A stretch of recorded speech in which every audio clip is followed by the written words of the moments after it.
Animal kingdom एक विशाल और खूबसूरत दुनिया है जहां समुद्र की गहराइयों से लेकर आसमान तक लाखों जीव हैं। ये सभी धरती का संतुलन बनाए रखते हैं। पोरीफेरा और निडेरिया जैसे सरल जीवों से लेकर मोलस्का, आर्थ्रोपोडा और इचिनोडर्मेटा तक, और अंत में कशेरुकी कॉर्डेटा। यही है एनिमेलिया का पूरा वर्गीकरण। हेलो साथियों, कैसे हो आप सब। आई होप कि आप सभी स्वस्थ होंगे, मस्त होंगे और जबरदस्त होंगे। मैं सागर आप सभी का स्वागत करता हूं अड्डा 24/7 के यूट्यूब चैनल पर।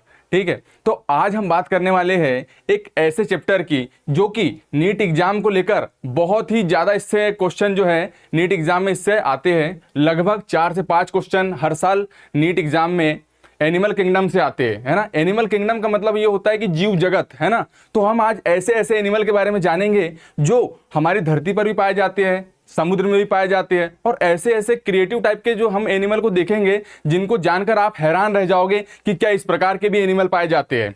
जैसे कि हम देखेंगे कुछ एनिमल ऐसे भी है जो धरती पर एकदम चिपके रहते हैं, है ना। वो मूवमेंट नहीं कर पाते हैं लेकिन सारी प्रोसेस जो है उनके अंदर चलते रहती है ना। और कुछ ऐसे एनिमल देखेंगे जो कि समुद्र में लाइटिंग प्रोड्यूस करते हैं, है ना। तो क्यों जीव प्रदीप्ति को रिलीज करते हैं। कुछ एनिमल ऐसे देखेंगे जिसमें मेल और फीमेल में फीमेल बड़ी रहेगी, मेल छोटा रहेगा, है ना। तो ऐसी बहुत सारी चीजें जो है आज हम इस लेक्चर में क्लियर करने वाले हैं। ठीक है, तो चलिए स्टार्ट करते हैं एनिमल किंगडम को। आपने देखा ही होगा आपके आसपास बहुत सारे एनिमल पाए जाते हैं, लेकिन कभी आपने नहीं सोचा कि ये कैसे इवॉल्व हुए होंगे, है ना। तो बहुत सारी चीजें जो है आज हम इस लेक्चर में क्लियर करने वाले हैं। डिफरेंट टाइप के एनिमल के बारे में जानेंगे। ठीक है,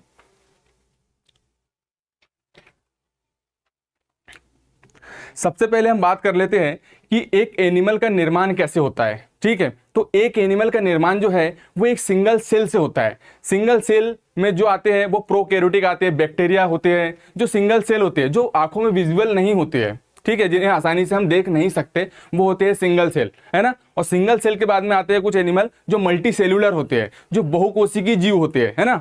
और उसके बाद में जो है सेल से टिश्यू, टिश्यू से ऑर्गन, फिर ऑर्गन सिस्टम, ऐसा जो है हम सिस्टमेटिक तरीके से जो है वो एनिमल किंगडम को जानेंगे।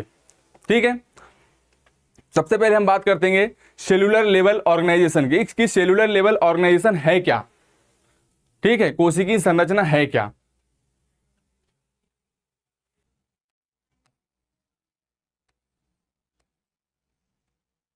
सेलुलर लेवल ऑर्गेनाइजेशन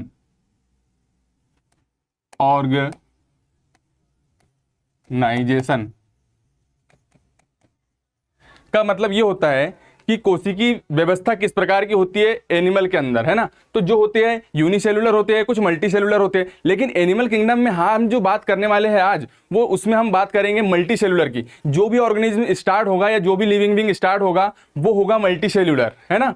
तो सबसे पहले जो है वो हम बात करेंगे पोरीफेरा की, सेलेंट्रेटा की, टीनोफोरा की। हम सीक्वेंस बाय सीक्वेंस जो है सारे एनिमल के बारे में जो है हम सारे फाइलम के बारे में जानेंगे, है ना।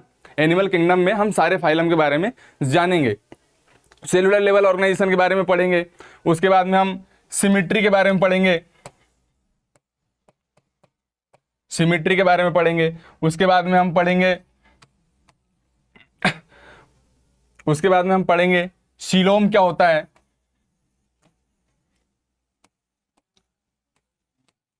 उसके बाद में हम बात करेंगे ट्रिपेलोब्लास्टिक, डिप्लोब्लास्टिक। ये जो है हम सारे फीचर्स जो है हर एक एनिमल के अंदर की क्या क्या इसकी क्वालिटी है ना। आप 4-5 ऐसे फीचर्स को याद रखना जिससे आप किसी भी एनिमल को है वो डिफाइन कर पाओगे। आप बता पाओगे कि पोरीफेरा क्या है, सिलेंट्रेटा क्या है, टीनोफोरा क्या है ना। तो सारी चीजें जो है हम ऐसे कुछ की फीचर्स रहेंगे जिनको हम सबसे पहले पढ़ेंगे, जिससे आप एक अंदाजा लगा लोगे कि इस एनिमल के अंदर ये फीचर्स है, तो ये जो एनिमल है ये किस किंगडम का है। ठीक है,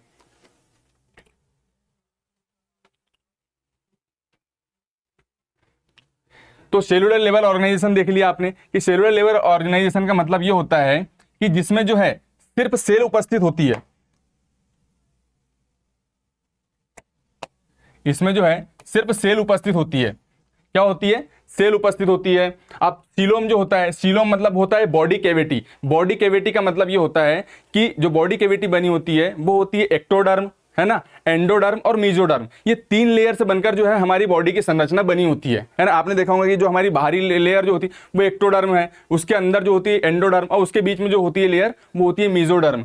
उसके बाद में हम बात करेंगे सिमिट्री की। सिमिट्री का मतलब ये होता है कि एक एनिमल को आप किस प्रकार से 2 भागों में विभाजित कर सकते हैं, है ना। ये जैसे कि ये जो एग्जांपल है, इसे हम सेंटर से डिवाइड कर सकते हैं, ठीक है। इसे हम सेंटर से 2 भागों में विभाजित कर सकते हैं, लेकिन इसे हम इस प्रकार से विभाजित नहीं कर सकते, ठीक है। क्योंकि अगर इस प्रकार से हम विभाजित करेंगे तो इसका जो आधा हिस्सा है वो डिफरेंट टाइप का रहेगा और आधा हिस्सा जो है वो अलग प्रकार का रहेगा, ठीक है।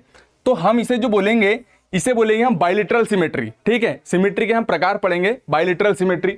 उसके बाद में हम बात करेंगे नोटोकार्ड की। नोटोकार्ड का मतलब ये होता है कि सारे कॉर्डेटा जो होते हैं, सारे कॉर्डेटा में ये नोटोकार्ड जो हमारी रीढ़ की हड्डी है, जो हमारी रीढ़ की हड्डी है ना, एकमात्र ह्यूमन बीइंग ही ऐसा है, व्यक्ति है जो कि क्या है, धरती पर सीधे तन के खड़े होकर चल पाता है ना। लेकिन बाकी सभी जो जितने भी जीवित जीव को आप देखते हैं आपके आसपास, वो या तो 4 पैर पर चलते हैं, है ना, या फिर दो पैर पे तो चलना मुश्किल ही है, क्योंकि एक ह्यूमन बीइंग ही ऐसा व्यक्ति है जो 2 पैर पर चलता है। कुछ जैसे कि हम देखते हैं मंकी जो है वो कुछ कोशिश करते हैं चलने की, है ना। तो वहीं से इवोल्यूशन, वो इवोल्यूशन की बात अलग हो गई, लेकिन आप समझिए कि नोटोकॉर्ड जो है वो कॉर्डेटा में पाई जाती है। तो हम ये सारे फीचर्स जो है सिस्टमेटिक तरीके से पढ़ेंगे। लेंगे सेल्यूलर लेवल ऑर्गेनाइजेशन की, सेल्यूलर लेवल ऑर्गेनाइजेशन की।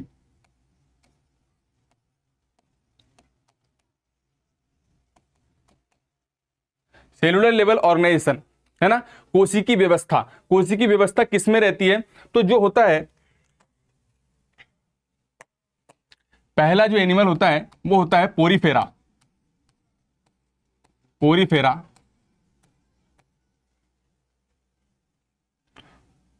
जो होते हैं वो होते हैं मल्टी सेल्यूलर। कैसे होते हैं, मल्टी सेल्यूलर, ठीक है। जो पोरीफेरा होते हैं वे होते हैं मल्टी सेल्यूलर, मतलब कि बहुकोशिकीय जीव होते हैं। उसके बाद में जो होते हैं सेलुलर लेवल के बाद में हम सेलुलर लेवल मतलब कि कोशिकीय व्यवस्था किसमें होती है, उसके बाद में सेल के बाद में क्या बोलता है, मैंने आपको बताया है कि एक होती है सेल। समझो आप, मैं आपको क्लियर कर रहा हूं।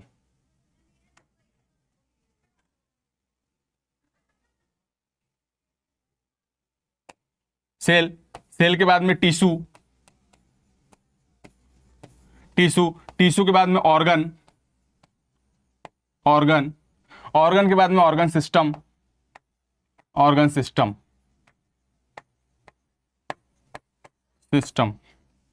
ठीक है। तो सेलुलर लेवल ऑर्गेनाइजेशन जो है वो किस में पाया जाता है, वो पोरीफेरा में पाई जाती है, ठीक है। उसके बाद में सेल से टिश्यू से ऑर्गन, फिर ऑर्गन सिस्टम।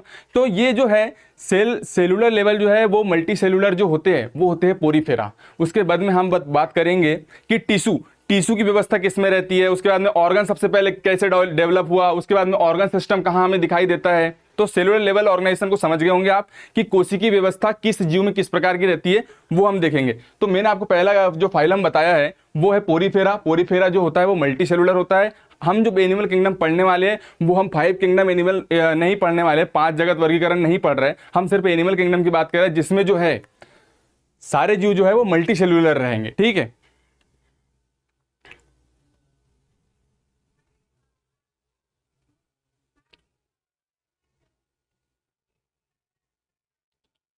उसके बाद में बात कर लेते हैं हम सिमिट्री की।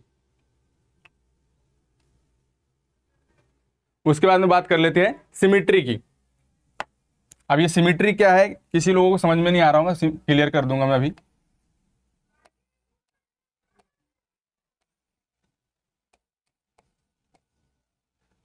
सिमिट्री है क्या, सिमिट्री का मतलब यह होता है कि किसी भी जीव को एक प्लेन से एक बराबर 2 भागों में बांटना सिमिट्री कहलाता है, ठीक है। तो सिमिट्री के जो टाइप होते हैं वो होते हैं 3 प्रकार के। सिमिट्री टाइप होते हैं कितने, 3 प्रकार के। पहला जो है एसिमिट्री,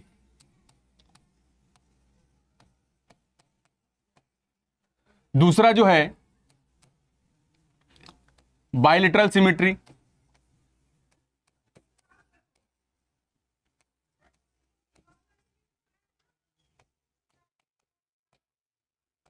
सिमेट्री, और तीसरा जो है वो होती है वो है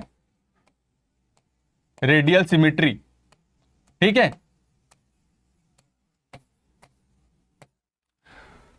तो समझ गए, आप समझ गए कि सिमेट्री है क्या। सिमेट्री का मतलब ये होता है कि किसी भी जीव को एक समान मतलब अलग अलग भागों में, मतलब एक हिस्से से उसे दो हिस्सों में बांटना सिमेट्री कहलाता है। अब कुछ एनिमल ऐसे हैं जिन्हें आसानी से हम दो भागों में विभाजित कर सकते हैं, है ना, दो समान भागों में विभाजित कर सकते हैं। कुछ एनिमल आपको ऐसे मिलेंगे जिन्हें हम एक ऐसा निश्चित एक प्लेन या फिर ऐसा कोई ऐसा पॉइंट नहीं है जिन्हें हम उन्हें दो भागों में बांट सकते हैं। लेकिन कुछ ऐसे भी एनिमल मिलेंगे जिन्हें हम कहीं से भी डिवाइड करेंगे वो बराबर हिस्सों में मतलब कटेगा, है ना। कुछ जैसे मान लो ह्यूमन बीइंग जो है, जैसे कि हम हैं, हमें अगर सिर्फ यहाँ सेंटर पॉइंट जो है, अगर हमें यहीं से सिर्फ एक प्लेन से काटा जाए तो ही हमारे जो है दो भाग बराबर भागों में हम विभाजित हो सकते हैं। अगर आप सोचो कि हमें यहां से ये कर दे तो हमारे दो भाग अलग अलग नहीं हो पाएंगे, क्योंकि सिर अलग हो जाएगा और ये अलग हो जाएगा, है ना, धड़ जो है वो अलग हो जाएगा। लेकिन जो बायलिटरल सिमेट्री जो है, जिसे हम जो है दो भागों में जो विभाजित करेंगे उसे हम बायलिटरल सिमेट्री कहेंगे, जिससे क्या है कि हम दो भागों में विभाजित हो जाएंगे, है ना, ये सेंटर पॉइंट से। लेकिन कुछ एनिमल ऐसे भी मिलेंगे जैसे कि इकाइनोडर्मेटा हो गए और सिलेंट्रेटा हो गए, इन्हें आप कहीं से भी जब क्रॉस सेक्शन में काटोगे ना तो अलग अलग जो जितने भी सेक्शन में काटोगे सब समान दिखाई देंगे, है ना। तो हम पढ़ेंगे, सबसे पहले हम बात कर लेंगे रेडियल सिमेट्री की।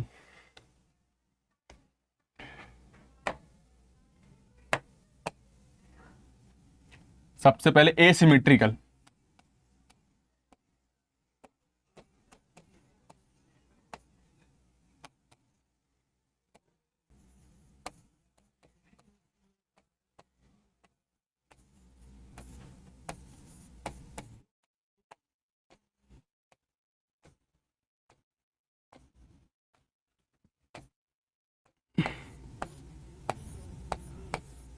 दो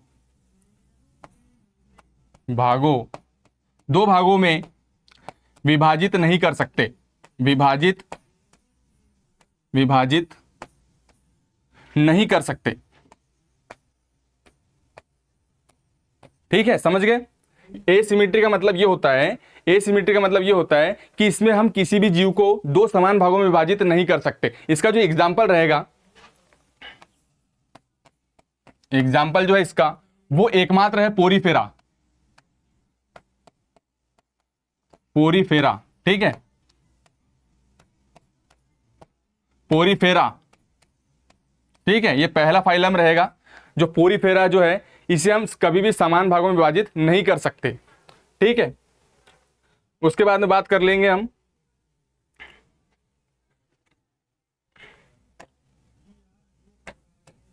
दूसरी जो है सिमेट्री, वो है बायलिटरल सिमेट्री। बायलिटरल symmetry, बायलिटरल symmetry. बायलिटरल सिमेट्री का मतलब यह है कि इसमें हम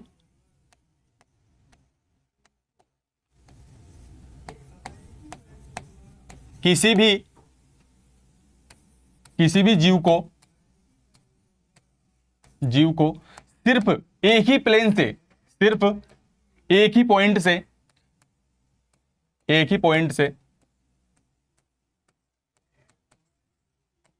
से दो समान भागों में विभाजित कर सकते हैं, दो समान भागों में विभाजित कर सकते हैं, भागों में बांट सकते हैं। ठीक है, तो जो बायलिटरल सिमेट्री होती है उसमें सिर्फ एक ऐसा प्लेन एंगल होता है जहां से आप उन्हें दो समान भागों में बांट सकते हैं। जैसे कि अगर हमें जो ये नोज वाला पार्ट देख रहे हो ना ब्रेन के पास से, अगर यहां से ही हम अगर एक क्रॉस सेक्शन में काटे, है ना, एकमात्र यही एंगल है जिससे अगर हम यहां से एक व्यक्ति को दो अलग अलग भागों में विभाजित करें तो उसके दोनों जो पार्ट रहेंगे वो सेम टू सेम दिखाई देंगे। ठीक है, तो इसके एग्जाम्पल जो है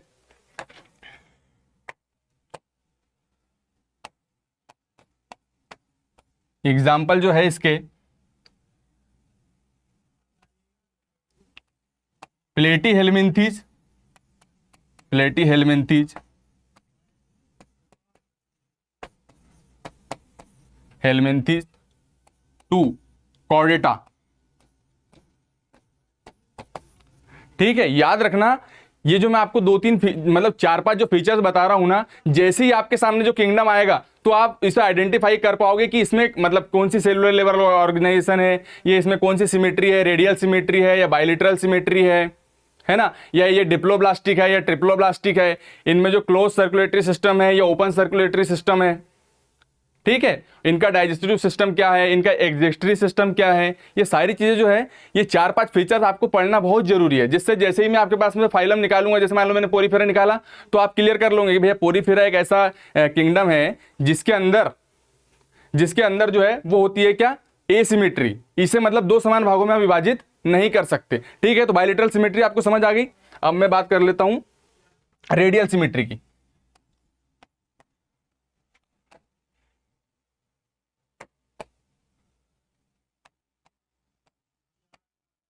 रेडियल सिमेट्री, रेडियल नाम से क्लियर होता है कि रेडी, अगर आप कहीं से भी इसे काटो ये समान भागों में विभाजित हो जाएगा, है ना, दोनों सेक्शन जो है इसके आपको समान भागों में दिखेंगे। रेडियल का मतलब ये रेडियल सिमेट्री, रेडियल सिमेट्री में इसमें हम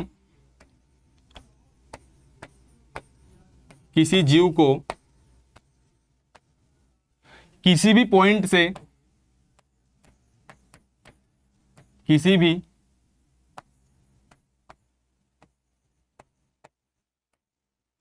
से दो भागों में बांट सकते हैं, दो भागों में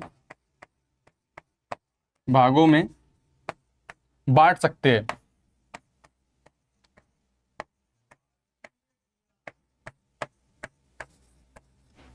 ठीक है, तो समझ में आ गया होगा आपको कि बायलेटरल सिमेट्री क्या है, रेडियल सिमेट्री क्या है और एसिमेट्री क्या है। तो मैं इसके एग्जांपल बता देता हूं आपको। रेडियल सिमेट्री जो है वो सिर्फ दो ही फाइलम ऐसे हैं, एक तो होता है इकाइनोडर्मेटा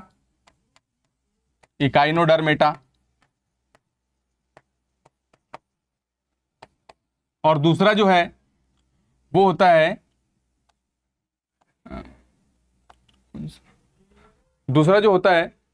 है क्या, सिलेंट्रेटा।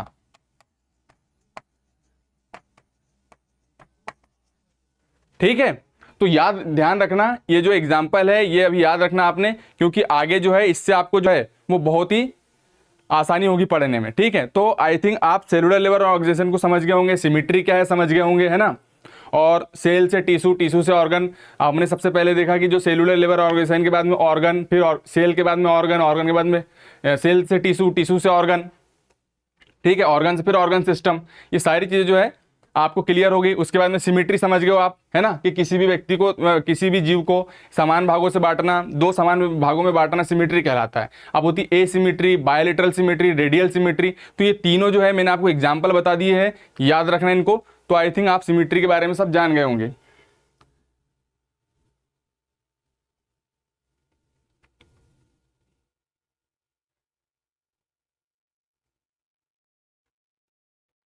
उसके बाद में हम बात करते हैं सीलोम। सीलोम है क्या? ठीक है, तो सीलोम जो है, सीलोम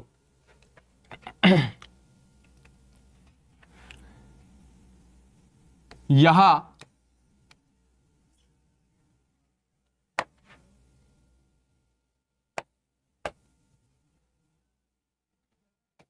सीलोम क्या है? ठीक है,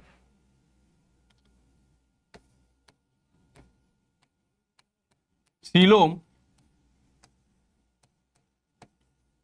शरीर में उपस्थित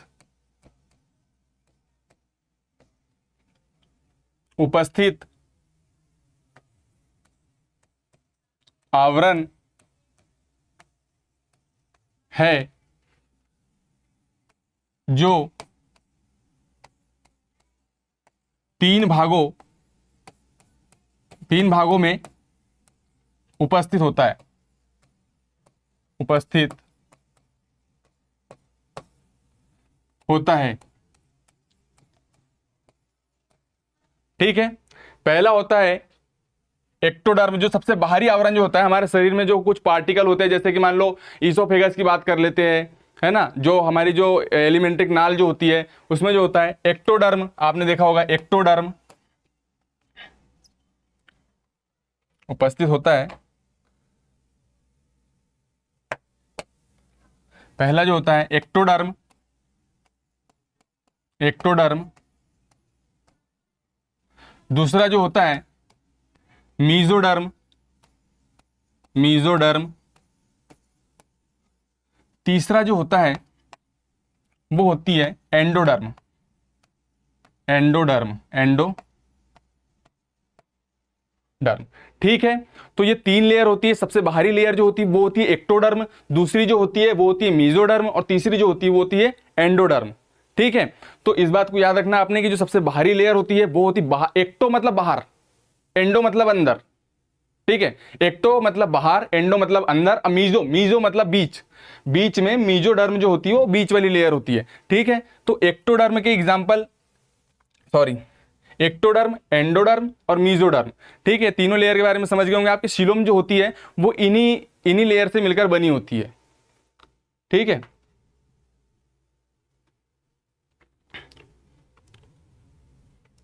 सीलोम समझ गए होंगे आप। देखो, ये होती है एक्टोडर्म, एक्टोडर्म।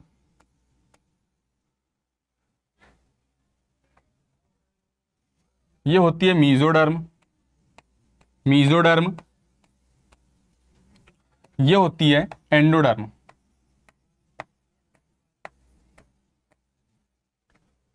ठीक है, लेकिन कुछ ऐसे भी एनिमल पाए जाते हैं जो कि एसिलोमेट होते हैं, है ना, कुछ होते हैं स्यूडोसिलोमेट और कुछ होते हैं सिलोमेट।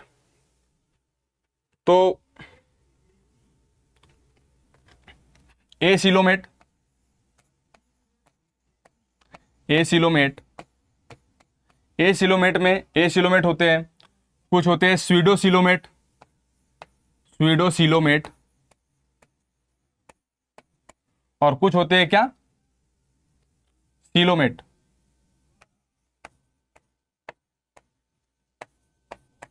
इनके एग्जाम्पल याद रखना है ना।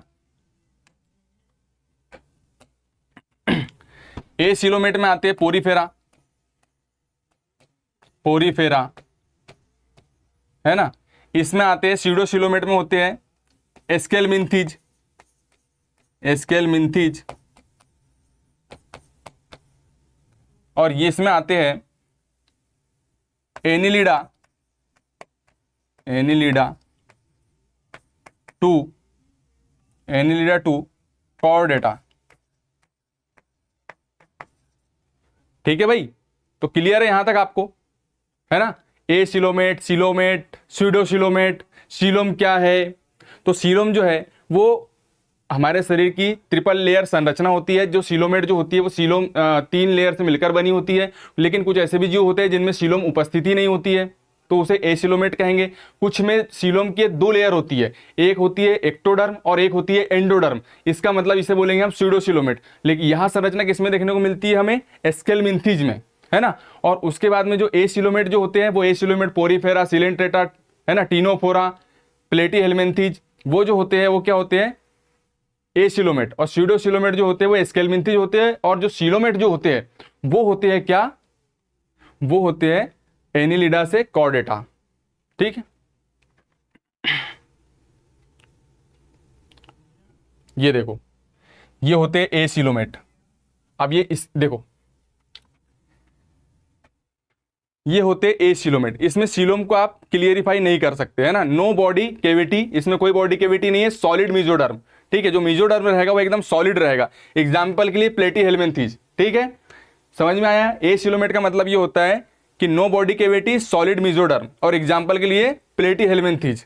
उसके बाद में स्यूडोसिलोमेट, कूट गुही जिसे बोलेंगे हिंदी मीडियम वाले, जिसमें बाहरी लेयर होंगी एक्टोडर्म, एक्टोडर्म, और मी एंडोडर्म, एंडोडर्म, ठीक है। जैसे ये देखो, ये हमारा जो ब्लड फ्लो कर रहा है, जो आर्टरी रहती है ना, तो ये जो आरबीसी इसमें क्या है, ट्रेवल कर रही है, इसका मतलब कि इसमें एक्टोडर्म है और एंडोडर्म है, मीजोडर्म नहीं है। और ये है क्या, सीलोमेट, जिसमें क्या है कि देखो एक्टोडर्म और ये होती है मीजोडर्म, मीजोडर्म, और ये होती है क्या, एंडोडर्म। ठीक है, क्लियर है आपको। एग्जाम्पल याद रखना, प्लेटी हेलमिंथेज एसिलोमेट, और जो मतलब पोरीफेरा भी अगर ऑप्शन में आ जाता है तो पोरीफेरा भी एसिलोमेट में ही आएंगे। सीडोसिलोमेट याद रखना, एस्केलमिंथेज, ठीक है। प्लेटी हेलमिंथेज के बाद में आते हैं एस्केलमिंथेज, वे होते हैं एसिलोमेट। एसिलोमेट इसलिए होते हैं क्योंकि उनमें होता है एक्टोडर्म और एंडोडर्म, मीजोडर्म उपस्थित नहीं होती। जब ट्रिपल लेयर संरचना होती है उसे बोलेंगे हम क्या, सीलोमेट एनिमल। तो सीलोमेट मतलब समझ में आ गई होंगी आपको बात, वो जो उसमें लाइन जो है ट्रिपल लेयर संरचना होती है, एनिलिडा टू कॉर्डेटा। ठीक है भाई, क्लियर है। चलिए तो आगे बढ़ते हैं हम, ऐसे ही मजा आ रहा होगा पढ़ने में, है ना, तो ऐसे ही मजा आएगा आपको आगे भी। उसके बाद में बात कर लेते हैं हम सर्कुलेटरी सिस्टम की, है ना। सर्कुलेटरी सिस्टम में जो होता है, जैसे हमारे शरीर में ब्लड सर्कुलेशन सिस्टम जो चलता है ना, तो हम रक्त परिसंचरण तंत्र को पढ़ लेते हैं कि कौन से जीव में मतलब जो है वो खुला परिसंचरण तंत्र होता है, मतलब और किसमें क्लोज सिस्टम होता है, किसमें ओपन सर्कुलेटरी सिस्टम होता है ना। तो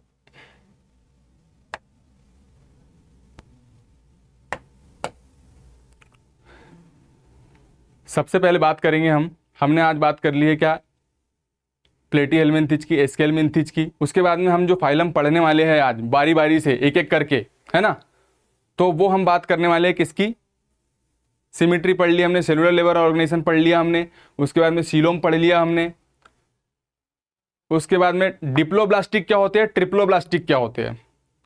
ठीक है, तो डिप्लोब्लास्टिक, डिप्लोब्लास्टिक, डिप्लोब्लास्टिक और ट्रिप्लोब्लास्टिक,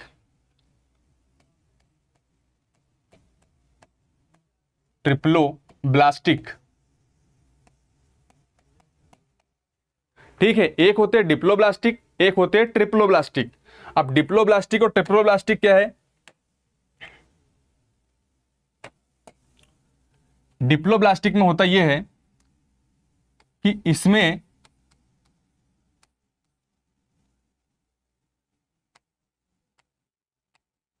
जीव में एक्टोडर्म, एक्टोडर्म एंड और एंडोडर्म, एंडोडर्म उपस्थित रहेगी, उपस्थित रहेगी। ठीक है, मैंने आपको बताया था, ये नाम से क्लियर होता है। डिप्लोब्लास्टिक का मतलब कि इसमें 2 लेयर रहेगी, और ट्रिप्लोब्लास्टिक का मतलब ये होता है कि इसमें ट्रिपल लेयर संरचना रहेगी। इसमें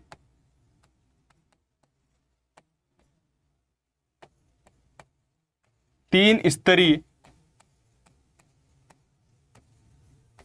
संरचना देखने को मिलती है, देखने को मिलती है। ठीक है,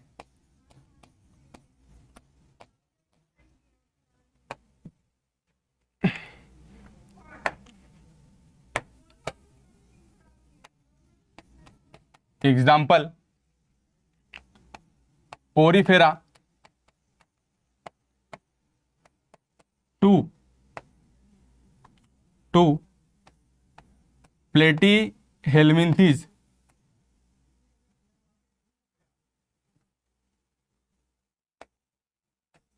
एस्केलमिंथेज, और इसमें जो है एनिलिडा टू कॉर्डेटा। ठीक है, तो डिप्लोब्लास्टिक का मतलब यह है कि जिसमें एक्टोडर्म और एंडोडर्म उपस्थित रहेंगी, मतलब उसमें जो डबल लेयर संरचना रहेंगी उसे डिप्लोब्लास्टिक, जिसमें ट्रिपल लेयर संरचना रहेगी एक्टोडर्म, एंडोडर्म और मीजोडर्म, जिसमें ट्रिपल लेयर संरचना होगी इसे हम ट्रिप्लोब्लास्टिक एनिमल कहेंगे। ठीक है, तो आई थिंक आपको समझ में आ गया होगा कि डिप्लोब्लास्टिक क्या है और ट्रिप्लोब्लास्टिक क्या है। हम पूरा जो सिलेबस कंप्लीट करने वाले हैं, जो चैप्टर कंप्लीट करेंगे वो पूरा एनसीईआरटी बेस्ड करेंगे, है ना। तो आपको परेशान होने की जरूरत नहीं है, मैं एनसीईआरटी से कहीं भी बाहर नहीं जा रहा हूं, सिर्फ एनसीईआरटी को ही क्लियर करा रहा हूं। ठीक है, लेकिन ये बेसिक फंडामेंटल है जिन्हें आपको समझना पड़ेगा। इन्हें आप समझोगे तो जैसे जैसे एनिमल किंगडम के कुछ जैसे भी कोई भी किंगडम जो भी फाइलम आएगा उसे आप क्लियर तरीके से समझ पाओगे।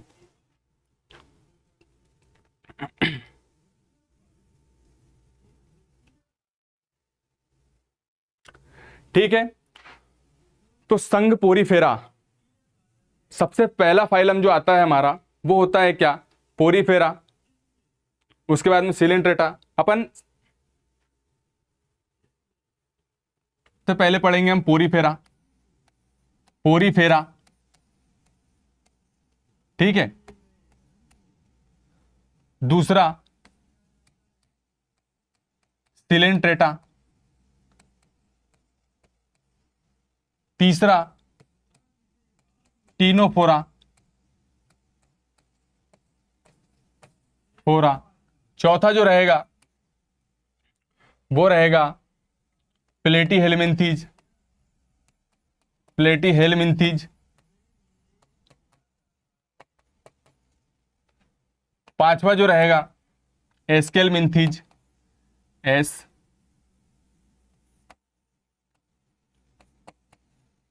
एस्केलमिन्थीज। छठवा जो रहेगा वो रहेगा क्या, एनिलिडा, एनिलिडा। सातवां आर्थ्रोपोडा, आर्थ्रोपोडा। आठवां एनिलिडा, आर्थ्रोपोडा, मोलस्का, मोलस्का। नौवां जो रहेगा मोलस्का, इकाइनोडर्मेटा, इकाइनोडर्मेटा, इकाइनोडर्मेटा। ठीक है, उसके बाद 10वां जो रहेगा वो रहेगा हेमिकॉर्डेटा, हेमिकॉर्डेटा। 11वां रहेगा कॉर्डेटा। ठीक है, तो क्लियर है आपको। सबसे पहला रहेगा पोरीफेरा, पोरीफेरा के बाद में हम पढ़ेंगे सिलेंट्रेटा, सिलेंट्रेटा के बाद पढ़ेंगे टीनोफोरा, टीनोफोरा के बाद में पढ़ेंगे हम प्लेटीहेलमिन्थीज, उसके बाद में पढ़ेंगे Aschelminthes, Annelida, Arthropoda, Mollusca, Echinodermata, Hemichordata, Chordata. ठीक है, तो हम ऐसे जो है वो जो फाइलम पढ़ने वाले हैं वो हम 11 फाइलम पढ़ेंगे। ठीक है, पहला फाइलम रहेगा पोरीफेरा, याद करते चलो यहीं पर। पहला जो फाइलम रहेगा वो रहेगा Porifera, Coelenterata, Ctenophora, Platyhelminthes, Aschelminthes, Annelida, Arthropoda, Mollusca, Echinodermata, Hemichordata, Chordata. ठीक है, तो अभी तो आपको एकदम से याद नहीं होंगे, लेकिन आप ऐसे रिवाइज करते रहोगे ना तो आपको जल्दी याद हो जाएंगे। ठीक है, तो आई थिंक आपके सामने मैंने पूरी पिक्चर बना दी है। अब हम एक एक करके जो है बिना वक्त गवाए एक एक करके जो है हम ये सारी चीज़ें जो है वो क्लियर करेंगे एक एक से। मैंने आपको कुछ फीचर्स बताए हैं, सेलुलर लेवल ऑर्गेनाइजेशन का बताया है, उसके बाद में सिमिट्री बताई है, सीलोम बताया है, ट्रिप्लोब्लास्टिक, डिप्लोब्लास्टिक क्या है ना। यही सारी चीज़ें जो है आपको क्लियर करके रखनी है। और जो है आगे मैं आपको जैसे ही पढ़ाऊंगा मैं आपको सारे फीचर्स बताऊंगा, इनके अंदर क्या क्या फीचर्स पाए जाते हैं, है ना। सबसे पहले स्टार्ट करेंगे हम क्या, पोरीफेरा।